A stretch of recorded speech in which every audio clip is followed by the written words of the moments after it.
Okay, this is not the Switch Pro that we were waiting for, but yeah, we finally got a look at the new Nintendo Switch model with a couple of quality of life improvements, a brand new OLED display, and a new price tag of about $350. Unfortunately, this is not the Switch Pro upgrade that we were waiting for, but let's see if we can find something that can convince you to upgrade. Okay, first off, we gotta talk about that screen. I mean, it finally looks like a piece of tech from this decade. Thank God. It's got a 7-inch OLED display now, which means we're gonna be able to see deeper blacks and brighter whites, which is really neat. But honestly, I'm just really happy about the bezels. I mean, this is what it should have looked like back in 2017. But I gotta say, a super bright and colorful OLED is definitely gonna be a really big selling point for a lot of people. As for the dock, we got a new one. I gotta say, I really like the look of it. It kind of gives me Apple-y vibes, but yeah, talk about bare minimum here, because the only thing that's new is that they just added a LAN port, which, I mean, it's great, but a $10 adapter on Amazon has been doing the same thing for years. Still, it seems like a nice addition, and it shows that Nintendo is at least embracing online play. Who knows, maybe eventually you could be able to buy this separately for your old Switch. There's also a boost to internal storage, with 64 gigs being the base standard now. Okay, I'll give them this one. I mean, games are starting to get a lot bigger now, with games like Mortal Kombat 11 being about 22 gigs, and NBA 2K being like 32 gigs? For a basketball game? How do you justify that? Anyways, it should give new players some breathing room to play with while they're waiting for the microSD card to arrive, which, by the way, is ridiculously cheap now. I mean, you can get like a 128 gig for like 20 bucks. It also has a new kickstand now. I know a lot of people had issues with theirs never holding up, so that's nice. Also, they didn't mention it in the video, but it seems like it has bigger speakers now. I never had an issue with the speakers on the old Switch before, but it might be a nice selling point. Now, you probably noticed by now I didn't mention anything about the specs, and that's because it's all staying 100% the same. Same Tegra processors, same resolution screen, same battery life, same 1080p max output. In fact, the only thing I could find on the website that changed is that it's going to be a little bit heavier at the end of the day.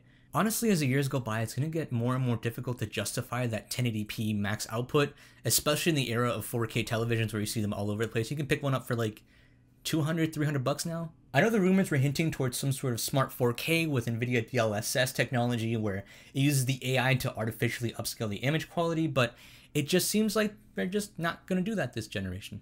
It also looks like my videos on Joy-Con drift are going to maintain relevancy for a few more years too, because the Joy-Cons are staying exactly the same. And if you need proof that this is still happening in 2021, just go look at the comments on my Joy-Con drift video. There are still thousands of people that are still dealing with drift. I mean, here's some comments from yesterday of people still dealing with drift. I mean, this is ridiculous. And to me, that really sucks. It really feels like they have their priorities in the wrong place, honestly. And yeah, that's the new Switch. It's going to be releasing in October for $350, just in time for the holidays. And it's coming in 2 new colors, the OG red and blue and the new white color. Personally, I feel like all of this stuff is great.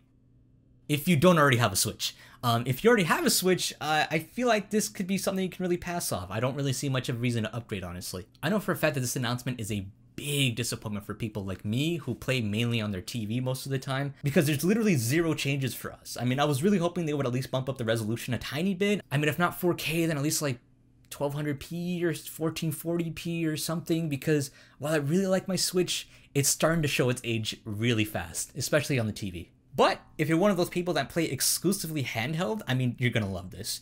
The OLED screen is a wonderful addition that will objectively improve the experience when you play. The kickstand is a lot sturdier now for when you play at work or at school, and judging from the comments from my viewers, it seems like a lot of you guys might benefit from that stuff, so this might be a worthy jump for you. Which category do you fall into? Are you like all handheld 100% of the time? Are you all TV, or are you somewhere in a balance of both? My advice will probably be try and sell your Switch now for like, I don't know, 200 bucks or something, and then use that money to, you know, upgrade in the future. Or maybe wait it out a little bit, and maybe you can see if you can get one for 300 bucks or something about a year from now if you're willing to wait that long. Odds are, I feel like these things are going to drop in price really quickly, maybe down to like 300 bucks or so. I'm of course going to be picking this up when it comes out, so make sure you subscribe so you can check out the videos on that. And let me know what you think. Will you be picking up this refresh? Does it make sense for you? Do you benefit from the features that it comes out with? Or are you just going to be skipping this one because it doesn't make sense for you? Let me know in the comments. I really want to hear what your guys' feedback is on this. It seems like a lot of people are either one way or the other about this. Check out the sneak peek for the next video. It's going to be pretty neat. It's going to be modding a PS4. So that's exciting. All right, make sure to leave a like, and thank you for watching.